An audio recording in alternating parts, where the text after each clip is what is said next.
How's it going, everyone? I'm just getting my chat windows all set up here. Make sure that everything is streaming properly. Making sure that I'm sitting up properly. And then we're going to get things going.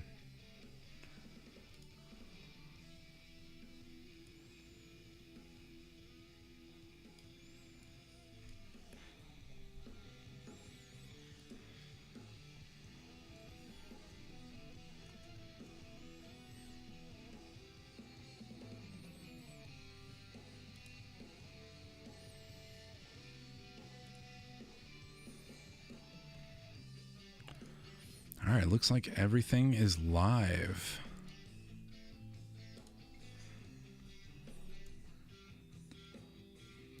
How's it going, everyone? I'm going to wait for a couple of people to get in chat. Whoa. What is happening?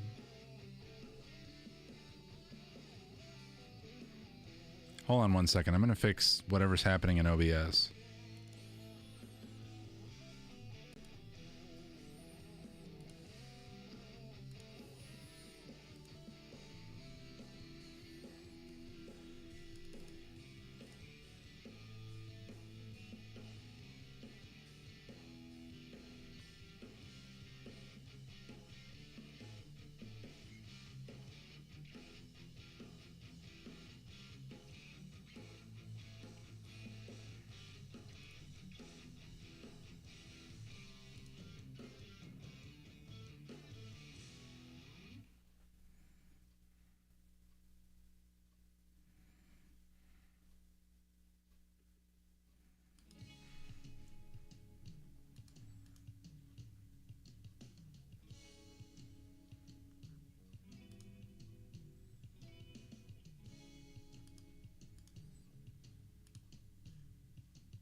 All right.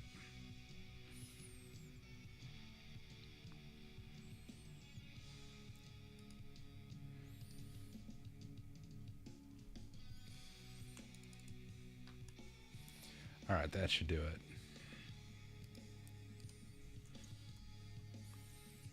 How's it going, everyone?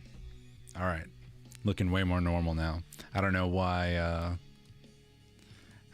that was happening in OBS. I kind of like resized and like scrunched my face and stuff and made it weird. But welcome to a weird late Friday night edition of Ask Me Anything text stream. And my name is Vincent Ippolito, and I am sitting in my studio here at Swift Road Studios in Arlington Heights, Illinois. And I am here to answer all of your music, video, and audio related questions. Kind of said that out of order, but you know what? We're live. We're going with it. So Jason, I hope all is well with you, man. Thanks for the goodwill. I appreciate it.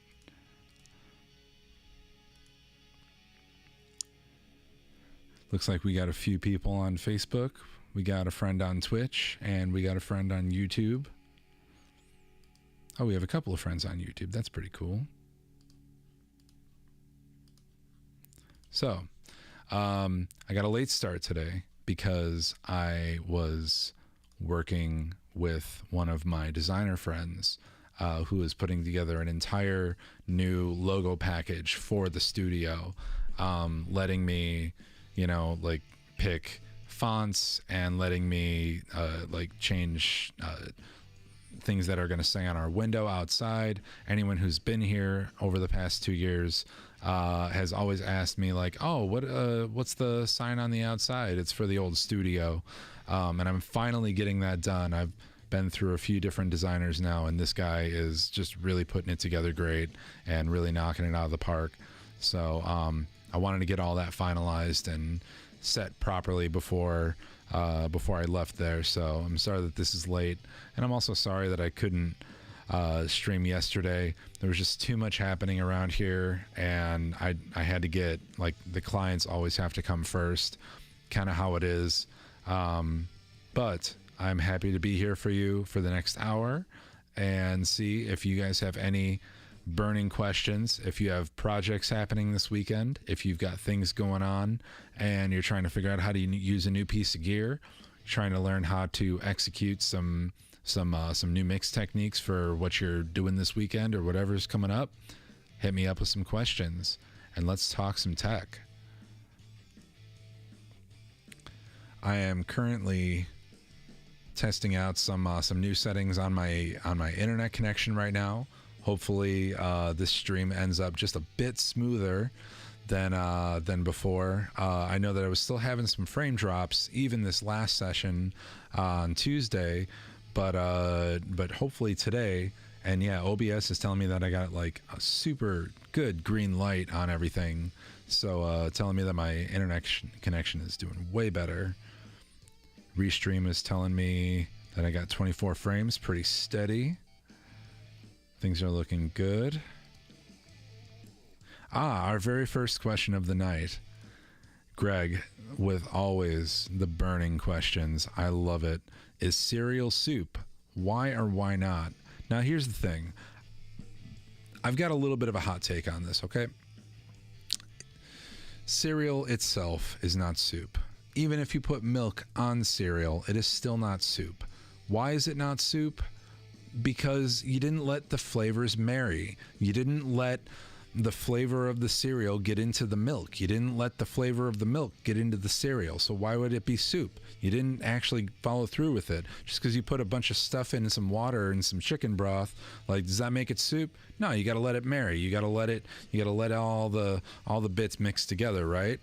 Now, that being said, after you actually have a bowl of cereal, and by the time that you're done eating, and like you got cereal bits in the soup, you got milk in the cereal, is it soup then? I think it's transformative. I think it definitely is soup. At that point, yes. Do I condone eating cereal soup? I don't know. It's a little bit gross. Everything's kind of mushy, and to each their own. But Greg, if you wanna eat some cereal soup, you can go right ahead, bud. All right. Jason with the first audio question of the night. Good question here, too. When recording guitars in stereo, how much do you pan them? Also, if you use an amp plugin, do you use it as a direct insert? Okay, so this is a really there's two questions here, and both of them are really good. One of them is going to be a really satisfying answer, and the other one isn't. Let's start with the one that's not so satisfying. Unless Cinnamon Toast Crunch. Yeah, unless it's Cinnamon Toast Crunch. That actually, Jason, if it is Cinnamon Toast Crunch, is it soup or is it not soup? I think you're gonna have to let us know what you're thinking there about that. But back to your question. When recording guitar, I'm going to repeat the question one more time. When recording guitars in stereo, how much do you pan them? Also, if you use an amp plugin, do you use it as a direct insert? So I'm going to break this down. The not so satisfying answer first. When recording them in stereo, how much do you pan them? That really kind of depends on the mix. I would venture to say that more dense mixes, such as kind of like what I'm listening to right now, it's like a more like death metal, blackened death metal, even modern rock, things like that. Like imagine a band like Periphery, just to bring something up. Those guitars are super wide. Like, believe you me, those guitars are going to be hard panned, just because there's so much happening in that mix, and they have 3 guitarists. There's usually anywhere from like 3 to 5 or 6 guitar layers happening at once in a recording. There's a lot happening in those mixes, so they're going to pan the guitars out super wide so that what you're able to do is fit a lot more in between them, and everything just feels massive. Think of another band like Humanity's Last Breath. Like Buster's Productions, everything is just wide and just sounds like a wall of death just like jumping out of your speakers.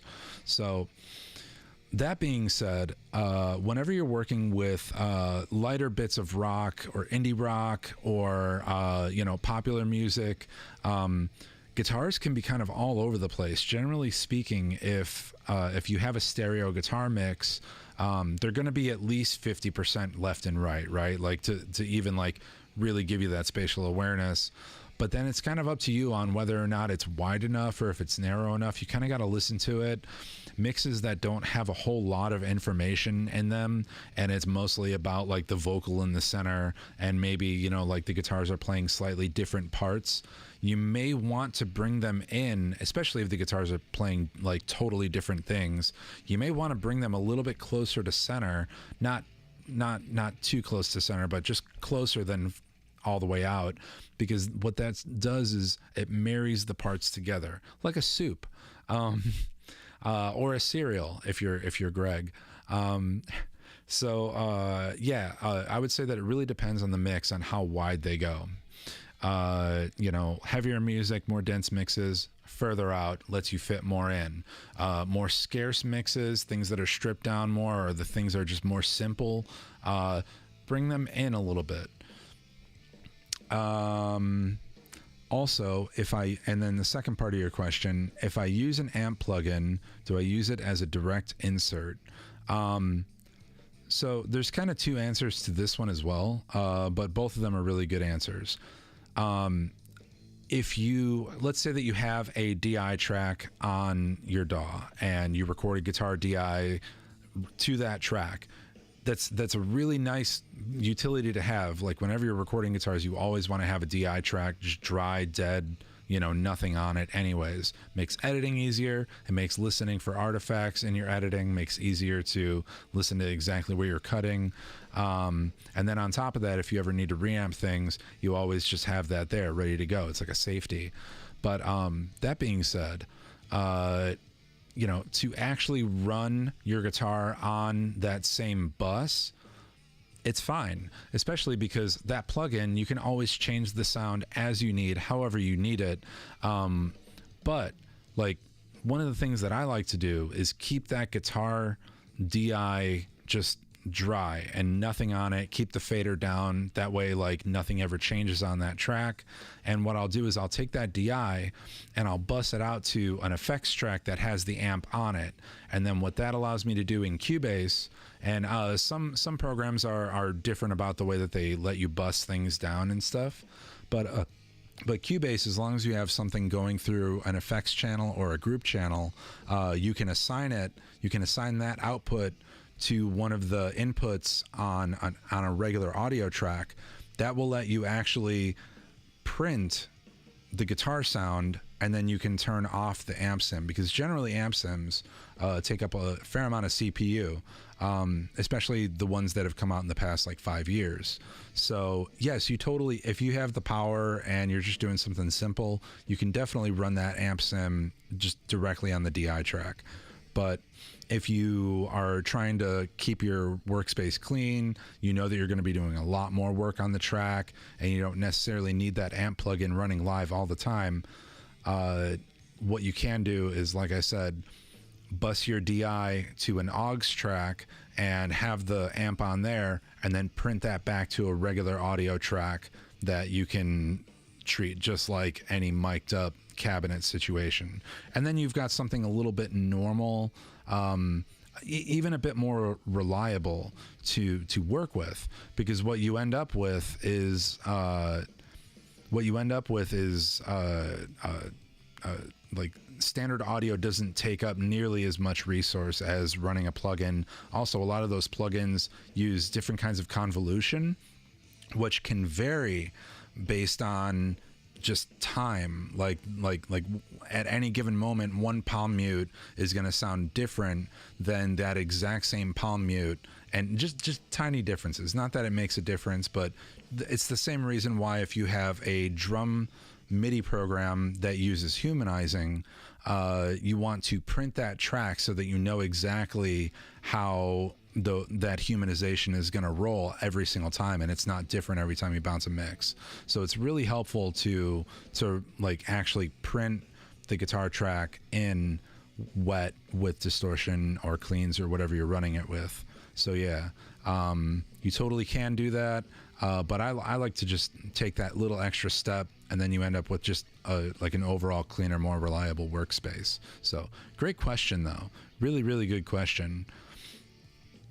Render in place at the Source Studio says, oh, right. Yeah. Rendering in place is a function that what Cubase calls it when you're when you have like an audio clip or a MIDI event or something like that, like on your editing workspace, and then you can right click on it and render it in place, and it will actually just print everything that would be in those parameters to actual audio instead of MIDI or something like that. So yeah, great question.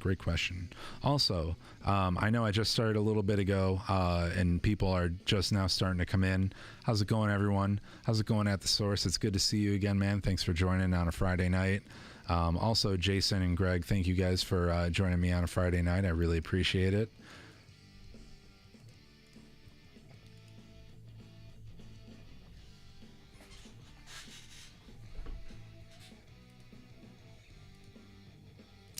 What have you guys been working on this week?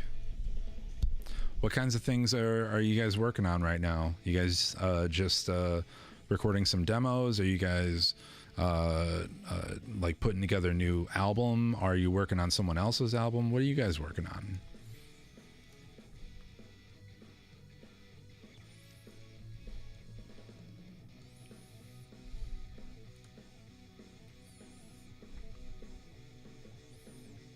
Jason says he loves joining in. Jason, I love joining you guys. Thanks for being here, man.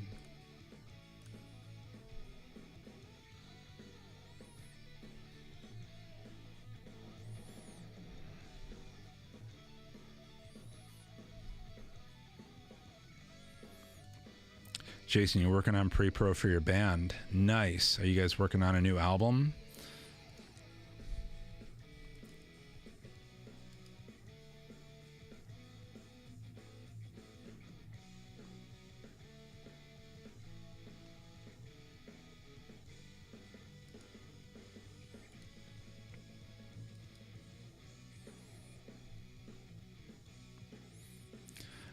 At the Source on YouTube says that he's working on vocal tracking coming up next week for a couple of bands. One metal, one punkish metal. Right on, dude. Yeah, I love doing vocals for metal bands because it's just so much fun. I kind of approach metal bands, especially on vocals, in a similar way that I like doing hip hop, or rather like more aggressive styles of hip hop. Like you just take everything and you just make it slam. Like you just make it like as hard and upfront as possible. It's so much fun, especially metal vocalists. Like usually you can push them a little bit harder and be like, oh, you got to get more grit on it. You got to get more this, more that. And like, they really like, they know like when something, you know, feels heavy and when it's right or not. Like it's a lot of fun. Jason Dellisman wrapping up an EP recorded. Nice. Yeah. That is a good feeling to like when you're wrapping stuff up. Oh yeah, I think you commented somewhere that you were looking for some mastering on that or something. We should talk about that if you're still looking for it. But you struggle with vocal placement, so much to learn. All right, let's talk about that for 5 seconds. Struggling with vocal placement like in a mix. That is, I think I even touched on this in one of the streams last week. How to make room in a mix for vocals.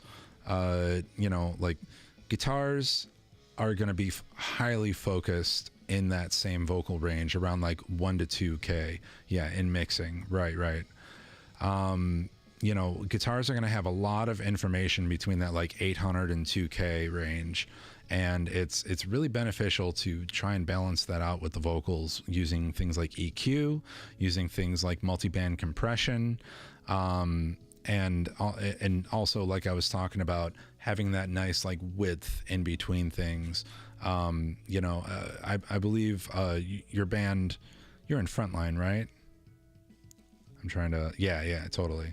So your band Frontline, honestly, I feel like the sound of your band, you should have your guitars panned out wider than most mixes, if not fully widened out,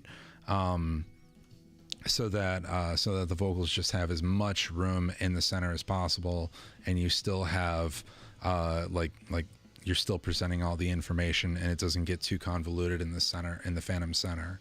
But then along with that, setting up things like notch filters, using very, very narrow band EQs, things like the FabFilter Pro Q, things like the the Waves Q10, the Waves Q series overall, and also I believe if you're in Pro Tools, even the stock Pro Tools EQ is just, not only is it super useful in being able to like go like as wide or as narrow as you want, but it's also incredibly transparent in the way that the EQ affects the phase, which is another great thing about the Pro Q as well.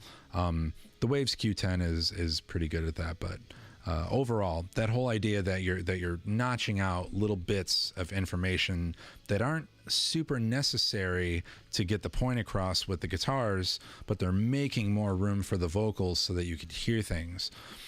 And then aside from all that, to be honest with you, straight up volume automation.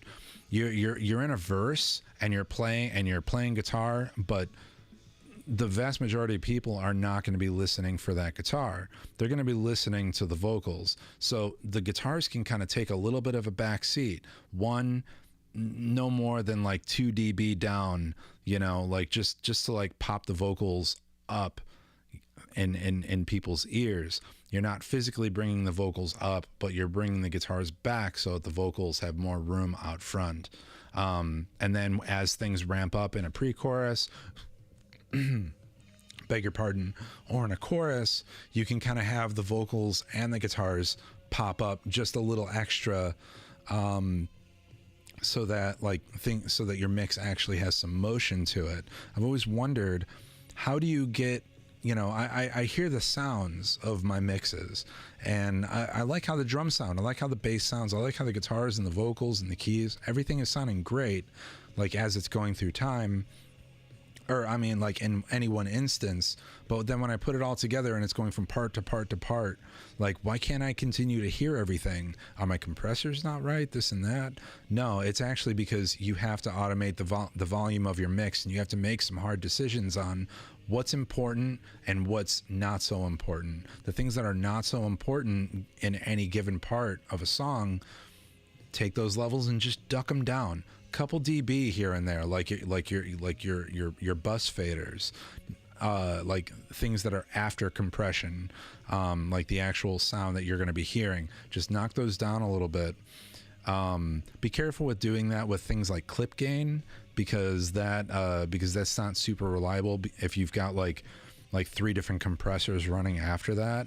But definitely just make sure that like you just make room for that stuff. You're using PreSonus Studio One as your DAW. Yeah, PreSonus Studio One is an incredible tool. A couple of people who actually designed Cubase, which is my DAW of choice, were on that team from Steinberg Yamaha. So yeah, fantastic, fully featured DAW. You can do anything in it that you can in almost any other DAW out there. So yeah, like, give that a shot though. Like, really, like, especially that volume automation, that goes a long way. If you like how everything is sounding overall, like, this is where mix notes come in, where you're literally just putting in timestamps and not like, need to hear vocals more, need to hear guitars more in this part or that part, and just make sure that like you hit all those important points as a song is going through its duration. So let's see here. At the Sound Studios on YouTube is asking, feeling I might be using the SM7B for that. Just got the B. Any suggestions for usage, settings, EQ, etc.? If you go to Australia, is it time travel? Okay, we'll hit that question afterwards. But yeah, Jason, I got you, man. Thank you for the question. That's great. If you want to get more specific about it, you can go ahead and ask me like any specific questions. Like I'm here for it. But let's go back to At the Source's question, because that's a good one. I might be using the SM7B for what he said are some metal and punk-ish metal vocals. And he just got the SM7B. Suggestions for usage, settings, EQ, etc. So the SM7B, believe it or not, the capsule in it is almost identical to an SM57. There's not that much difference between these microphones on the inside, between this one and this SM57. We all know what an SM57 sounds like. It's good, it represents things pretty clearly, but it's also kind of boring, okay? One of the things that I like about this microphone is, I believe I showed this once before, but let me try and show you again. Let's see if I can do this. You can see these dip switches on the back here. All right, yeah. You can see these dip switches on the back here. It may actually be reversed for you, but this first one is a low frequency roll off, and the next one is a high mid boost.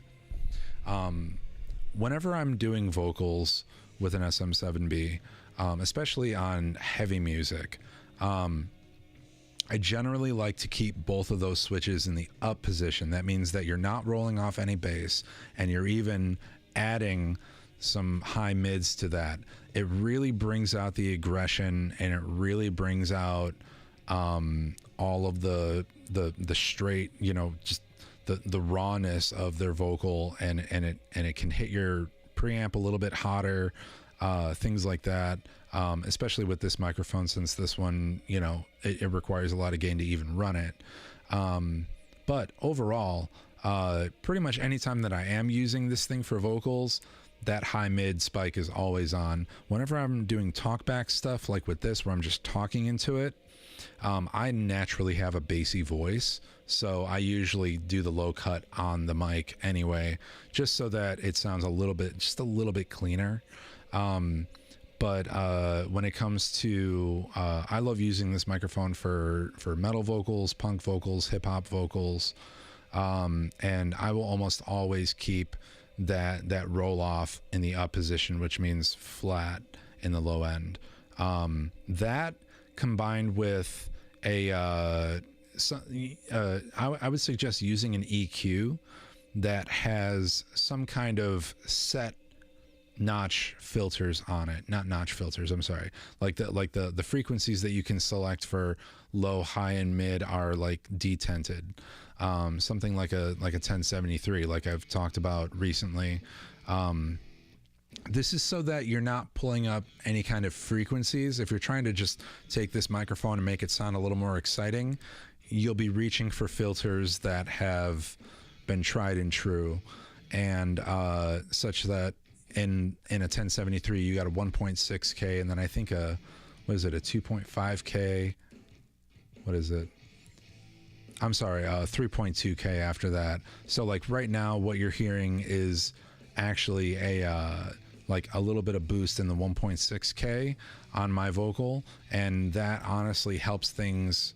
Just, you know, it brings out even more of that human voice sound. Too much of it and it can sound like a little honky, a little but like just enough of it so that it boosts it up and just makes it more present. And then on top of that, having a nice high shelf. On a 1073 EQ, you got a 10K shelf on there. I'm usually pushing that up like until my ears just see that it's right. Sometimes it's only 2 or 3 dB. Sometimes it's like 5 or 6 dB.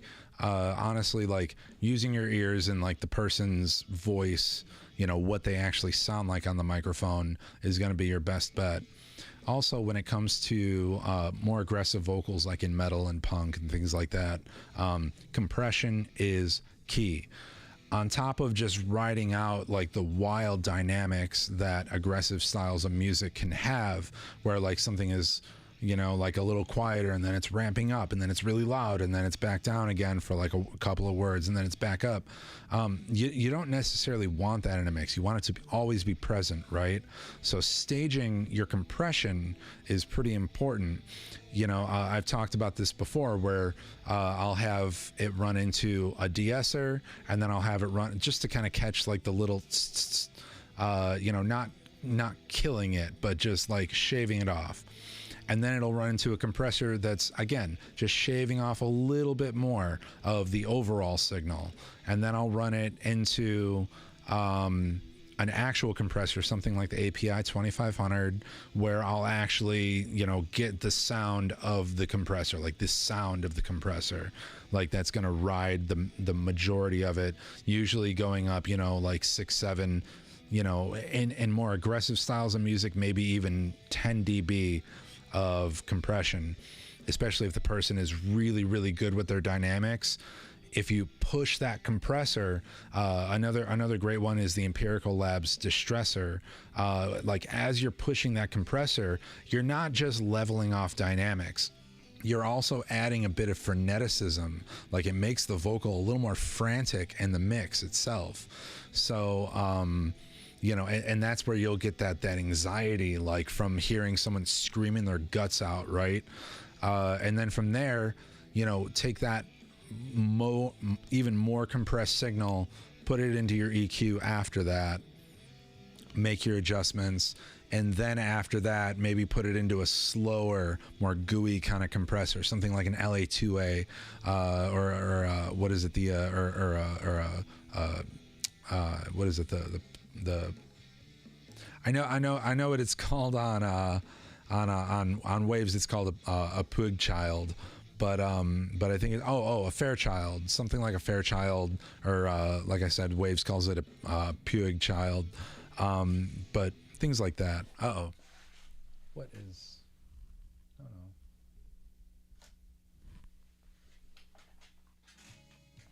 There we go. All right. Anyway.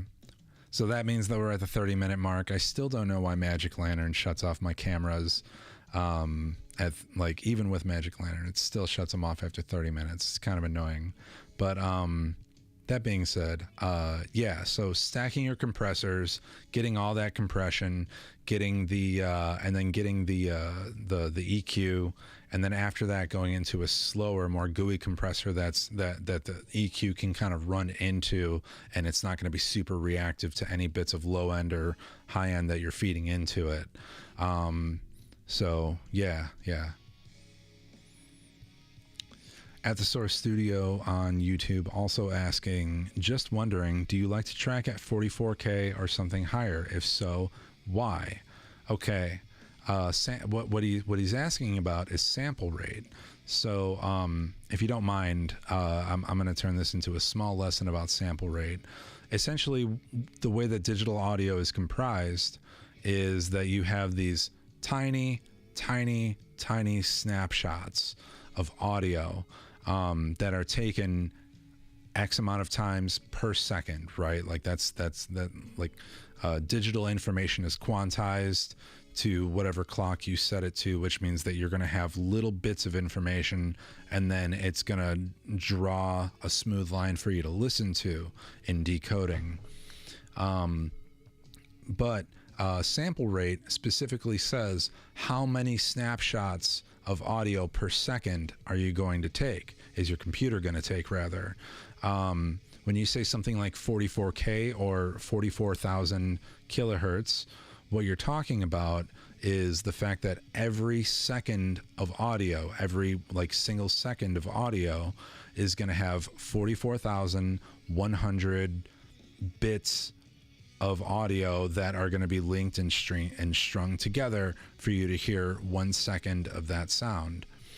Now, 44.1K is pretty standard. It's you're going to hear it everywhere. All streaming platforms are music streaming platforms are operating at 44.1K. All CDs that you've ever listened to are at 44.1. The vast majority of project studios out there run at 44.1K, and it's perfectly fine because of a thing called the Nyquist theorem. The Nyquist theorem states that in the digital audio world, in order to represent a certain frequency of sound, say something like 22,000 hertz, you have to double the amount of information that you have of that sound. So if we're trying to represent something up to 22,000 hertz, that means that we have to have 44,000 snapshots of audio to represent that per second. So what happens as you get if all of that information is already being represented at 44,000 hertz all the way up to 22K, which the vast majority of adults in the US anyway are listening like no higher than 12 to 14K. Most people's hearing is just battered and bruised.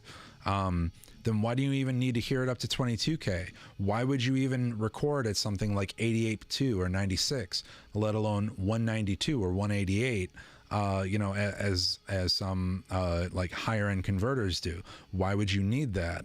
And that is a really, really good question that has been tackled by people way better than myself, but I'll try to give you the information that's been presented to me. I personally record at 48K.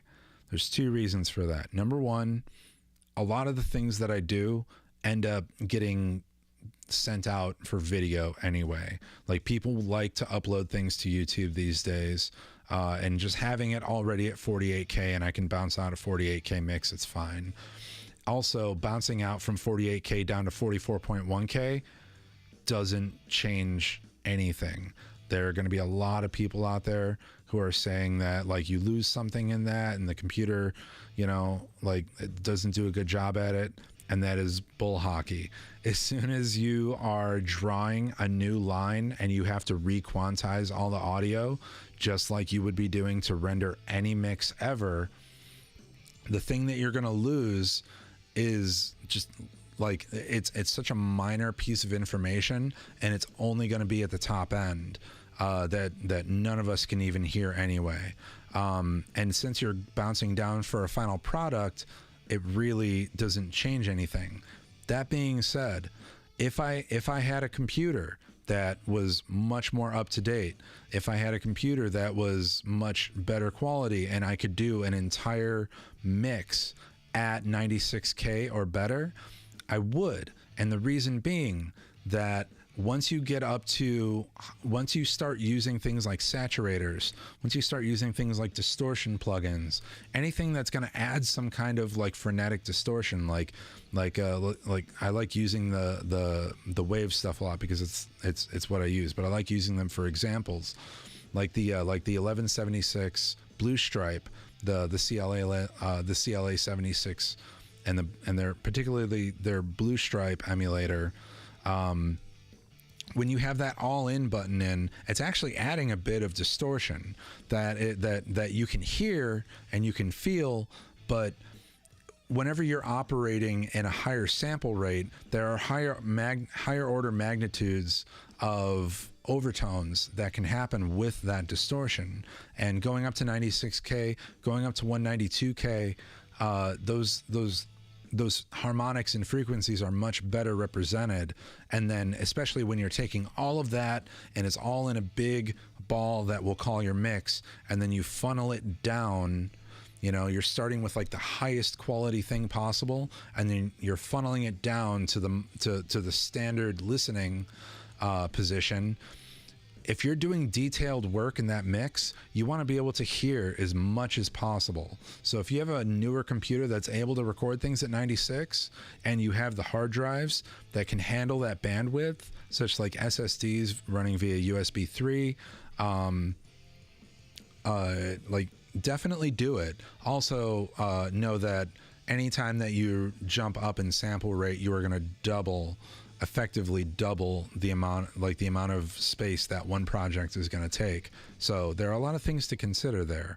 But that being said, the vast majority of people recording at 44.1, 48K, it's not make or break. What it really matters is, and even monitoring, like I've got a nice set of monitors here in my room. Also, I operate in a room that is well treated and also well designed as a control room, so I can actually hear things that I absolutely would not be able to hear in my car, or on a home theater system, or on a little Bose pill, or anything that people are usually listening to music to.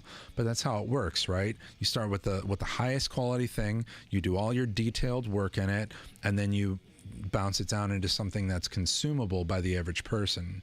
So yeah, that's generally my take on it. Whoa, 96K. Yeah, I mean, you know, 96K, like there's another element to this too, is that if you're doing any kind of modern rock or metal or anything that's like super aggressive, does not have a whole lot of dynamic range to it, and dynamic range relating mostly to bit depth, like on paper, but overall, like you're getting blasted with frequencies of like stereo distortion guitars. The vocals have like a layer of saturation on them. The kick and the snare and the toms all have layers of saturation on them. You know, everything is like really just pumping hard, right? So there's not a whole lot of room for detail in there to hear something like the Bose scrape on a cello, or like the fine details of a drummer, or you know, like let's say that you're doing like a jazz combo, and you got a drummer who's playing with brushes, right? You want to be able to hear all of that like incredibly detailed and well. Usually those higher sample rates work out much better for that, and it's tough to describe on paper, but if you have the setup to do that and to hear it and to work with that audio, you will notice those differences. Whenever I'm doing a rock or a metal band, I cannot say that 96K is worth the bandwidth, worth the hassle of all the CPU usage that it uses, worth the hassle of, you know, like how much data the projects take up. But if I got a jazz combo in here, or if I'm recording something that has a lot of orchestral instruments in them, like traditional instruments in them, I will very, very oftentimes bump my sample rate up to 96K for a small project here and there.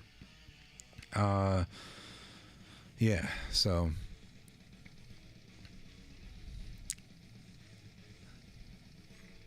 I think I kind of touched on everything in that. But if you got any other questions about sample rate or audio encoding or anything like that, please let me know, because yeah, like that's what we're here for.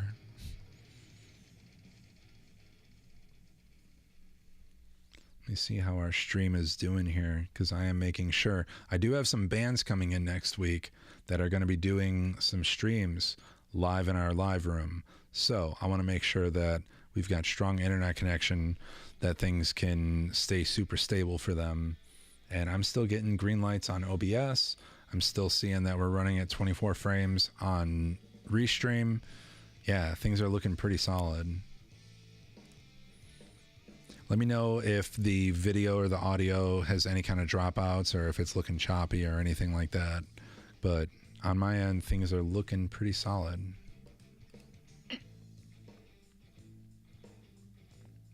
We got some people liking and sharing the stream. Guys, thank you so much for liking and sharing the stream. It means the world to me. At the end of the day, I am really here to try and help you guys out. I know that we're all in a weird place right now with the pandemic, and with who knows what's going to happen, like with this presidential election. Like, are we going to go down in flames, or like are we going to be lifted out of the ashes? Like, who knows? So you know, like, I know that a lot of people are at home with their recording rigs and getting a lot of new equipment. People are kind of upping their game because they're spending more time in their home studios. I want to be here to help you guys out, because otherwise my inbox is flooded with your questions anyway. So I'm happy to be here to help.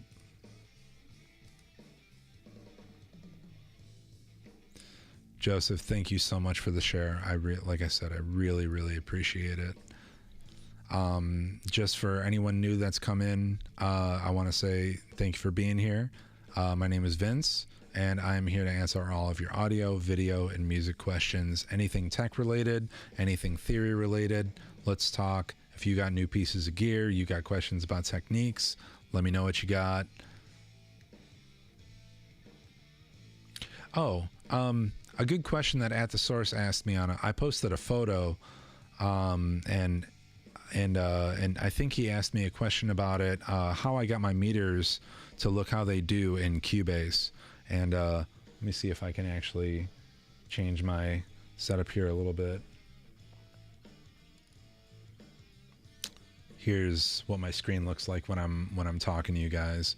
But here's Cubase, which is currently running. He was asking me how I get my meters to look how I do, where it's kind of blue to yellow to green to orange, and then all the way at the top here, it would look red if I popped it. I'm not going to do that right now, just because like we don't have to do that. But yeah, in Cubase, because I'm pretty sure you're a Cubase user, right? In Cubase, you can go to Preferences, and where's it at? It literally says Colors. Oh, metering, appearance, right here. So in Preferences, metering, appearance, you can set the way that you're, like the hues and the way that the colors blend between the different parts of the meter. So -12, kind of telling me that that we're reaching the top of where I want to be. -6, when it hits red, I know that like we're dead there. Like I do not want to go any higher than that, and we may even want to like recut it, and I might turn the gain down a little bit. -18, usually a nice comfy place for most transients that aren't the hardest things on the earth. I'm thinking specifically about like snare drum. You know, most snare drum hits are going to land somewhere between this -12 to -18. And then 24, you can see that like it starts to get yellow again, and kind of like telling me that it's not quite hitting where I need it to. And then all the way down here, blue, I got to turn it way up. So yeah, I'm pretty sure that was you that asked that question. I might be confusing it with someone else, but Joseph, giving me compliments. No, you're the man, dude. Thank you so much.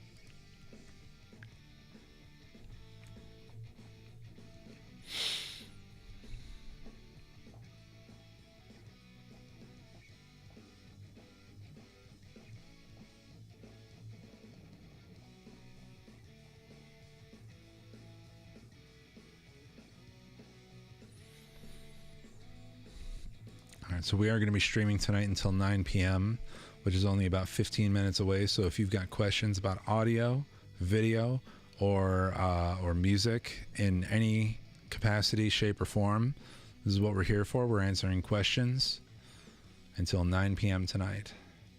And then I'm going to go get myself some dinner because it has been an entire day of working. And then I also got some new logos coming out for the studio. I'm really excited to get the signage like up and outside. It's going to be fantastic.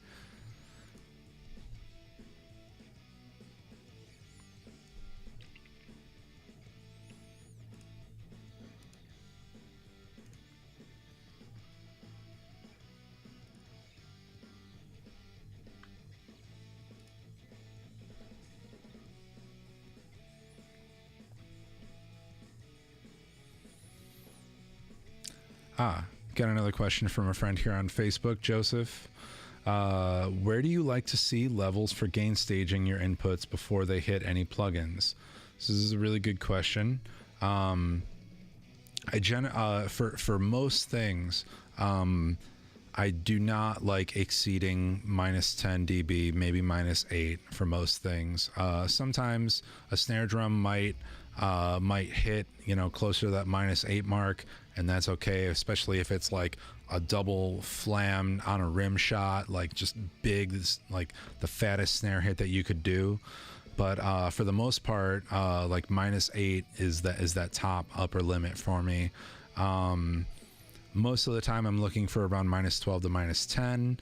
That being said, guitars also, like especially electric distortion guitars, usually don't have to be fed in that high because they're so dense that they take up so much room in the mix anyway. But they're still usually flying around that like minus 10, minus 12. That's a pretty comfortable spot for everything. And then, like I said, if you got a drummer who just starts going wild on a fill and then ends up like spiking pretty hard, that usually leaves enough room for them to have that space. If you think about the way that that decibels are increased, it's not a straight line. It's logarithmic. So something that's at 91 decibels versus 92 decibels, it takes even more energy than it did to get from 90 to 91. It takes exponentially more energy to get to 92, and then to go from 92 to 93, it takes exponentially more energy to get there than it did from 91 to 92. So like usually like thinking about, oh well, from minus 10 to minus 12 dB, that's not that much room, but it's actually a fair amount of room. So yeah, that's usually like where we like to track things out. And then in your mixer, when you're actually mixing things, then you can rely much more on your meters to tell you whether or not you're clipping above 0 or not. Just want to make sure that you keep those things there. Also, keeping in mind the fact that most of these plugins that we're using today are emulating vintage hardware. They're emulating things that existed years and years ago. That being said, that vintage hardware usually carried some kind of character with it whenever it hit a certain limit of being like pushed in, like the signal coming in is like nice and hot. It's going to add its own kind of characteristic to it, either from the transformers or the tubes or whatever it's operating with. So all those plugins also have a sweet spot that you generally want to hit them at.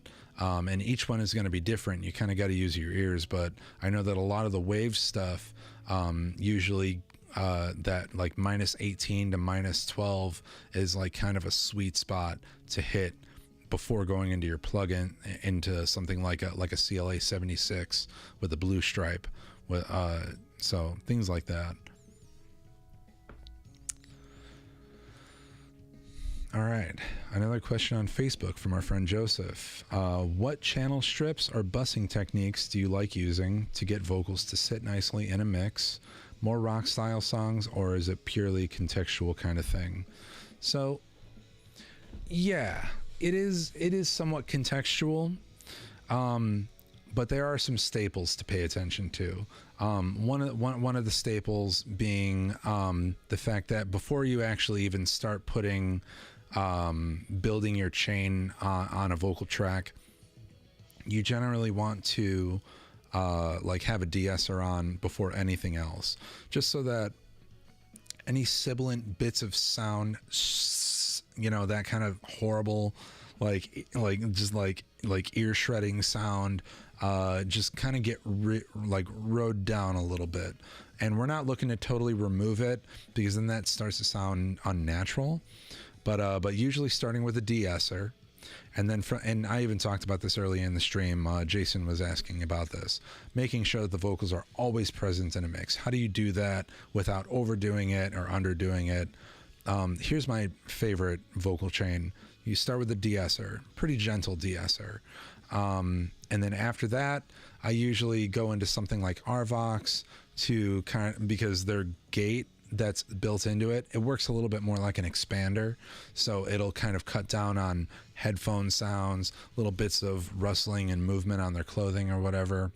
And as well as it has a built-in compressor in there that's fairly transparent, especially when you're only like peeling back only maybe like 1 to 2 dB of compression. You're not going to hear it, you're not going to feel it, but what it's doing is it's setting you up to go into your third unit, which is going to be your main compressor, your main vocal compressor. My favorite at the moment is the API 2500. I have an emulator for it by Waves. It is a fantastic compressor because you can either be gentle on it and get something like 4 to 6 dB of compression, you barely feel it. But then you can also hit it with like 10 to 12 dB of compression, and it just sounds super frantic, and like it gets a cool sound to it. Another great compressor that I like to use on like really heavy vocals is like I said, the CLA 76. Any kind of 1176 plugin that has a blue stripe and emulates the all-in function. So there you'll be looking for your main amount of compression. Like you want the vocals to sound like up front coming out of that compressor. You want to get that level right there. And then after that, you'll put your EQ. I have two staples that I like to use for EQ. One of them is the Shep 73, which I'll actually, yeah, I'll pull this up. I'll show you. So this is the Shep 73 EQ. You can see that it's actually in stereo right now because I have it on a stereo bus. But basically what it gives you is a high pass filter at the bottom here. You got a selectable low shelf, a selectable mid-range, but that mid-range is not fully parametric. The Q is set, and you only have a certain select notches for frequency. That's good and bad. The reason why I like it for vocals is because it's such a, like, we're so conditioned in our brain to hear the human voice that if we start lifting up strange frequencies that are not usually lifted up, it can start to sound like uncanny to us, like in our brain. So I like doing this, especially the for speaking. That 1.6K is nice. It just kind of brings out the more natural placement of the fundamental of a human voice. And the 3.2, if I wanted to bump it, the 3.2, now you can hear that my voice is probably like a bit more aggressive, a bit more sibilant, and especially if I push up the gain on it, you can really start to hear it like ah versus ah. And I hope that's coming through on your end. But yeah, so it's nice to have that, like, you know that these frequencies that you're lifting up or cutting out are tried and true, and especially on a 1073 channel strip like this. You're looking for something that is like very just classic, tried and true. Every famous engineer on the planet has used these filters. And this 12K shelf, oh, it's a 12K. Sorry, I thought it was a 10K. My bad. But then you have a 12K high shelf right here. And then these bits up here, they kind of emulate the different positions on a Neve, because these are kind of basically your input gain on the transformer, on the input transformer, and the drive setting here, which does a lot, and I don't usually use that. Yeah, so this is a great channel strip. Gives you also a lot of options for like mid-side and things like that, independent mono. So pretty cool. I also like to use the API, which, let me see if I can find which one it is. I think it's the API 560. I don't want to click on it and undo my my actual recording that's happening, because it'll stop the recording if I add a plugin. But yeah, like EQs, looking for something that's not a graphic EQ, that's not a fully parametric EQ.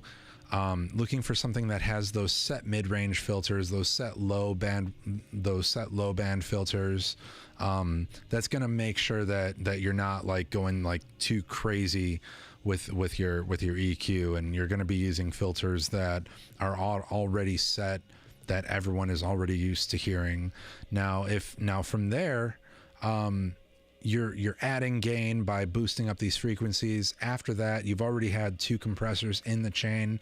You add a 3rd compressor after that, usually something like an LA2A, LA3A, Fairchild, something that's slow, vintage, gooey kind of compressor. It's not going to react to every tiny little bit of transient that happens. It's going to be slower to react, and it just kind of marries it all together, all the things that you did to it. And then after that, I may, if I need it, throw on a second de-esser all the way at the end of the chain as well, because you're boosting frequencies, you're adding saturation with your compressor plugins and things like that. Usually those sibilances can get brought out again, and you just want to just nail them down a little bit again. So yeah, just to recap: de-esser, transparent minor compressor, then you'll have your major compressor, and then your EQ with non-parametric EQ, or rather a set parametric EQ, and then a final compressor, and then a final de-esser. So that's usually what I go for pretty much in any type of situation. That being said, in rock music, I'm going to be hitting my compressors hard. I'm going to be adding more of those EQ filters and bumping up that gain, making it sound more frantic, more intense. Anything else that's not so aggressive, I'm going to be listening specifically for the sweetening of things. Also, if I'm doing things like lounge music or jazz music or anything, like I said, anything that's not aggressive, I will use a fully parametric EQ that I can like maybe like pull out some little resonances in the microphone, resonances in someone's voice, because there's less happening in a mix. You can hear more detail, so you want it to just sound a little sweeter, a little cleaner, right? So yeah, that's how I basically go through that process. Great question. A lot of people asking me how to seat vocals in a mix and how to EQ and compress vocals. So I'm glad to hear that y'all are working on stuff, because that is tough. A lot of car tests will tell you when your vocals are seated. Also, don't be afraid to check your mix in mono, because that kind of levels the playing field on like everything is shooting out dead center all the time when you're in mono. So that kind of lets you set, okay, like how loud is this thing actually? You're not being tricked by the stereo effect of your studio rig. It is 8:59. Oh, that's not how I'm signing off. Wow, literally every 30 minutes. Oh my gosh. Okay. So it is 8:59. It is about time for me to go eat some dinner and get some rest and relaxation before this weekend. So everyone, I really appreciate all your questions. Thank you for dealing with the tardiness of this stream. I am going to be back on Tuesday and Thursday night next week, from 6 p.m. to 7 p.m. Tuesday and Thursday night, from here out. So thank you so much for the fantastic questions. I hope you all have an incredible weekend. Keep mixing, keep editing, and just never stop playing. Take care, guys.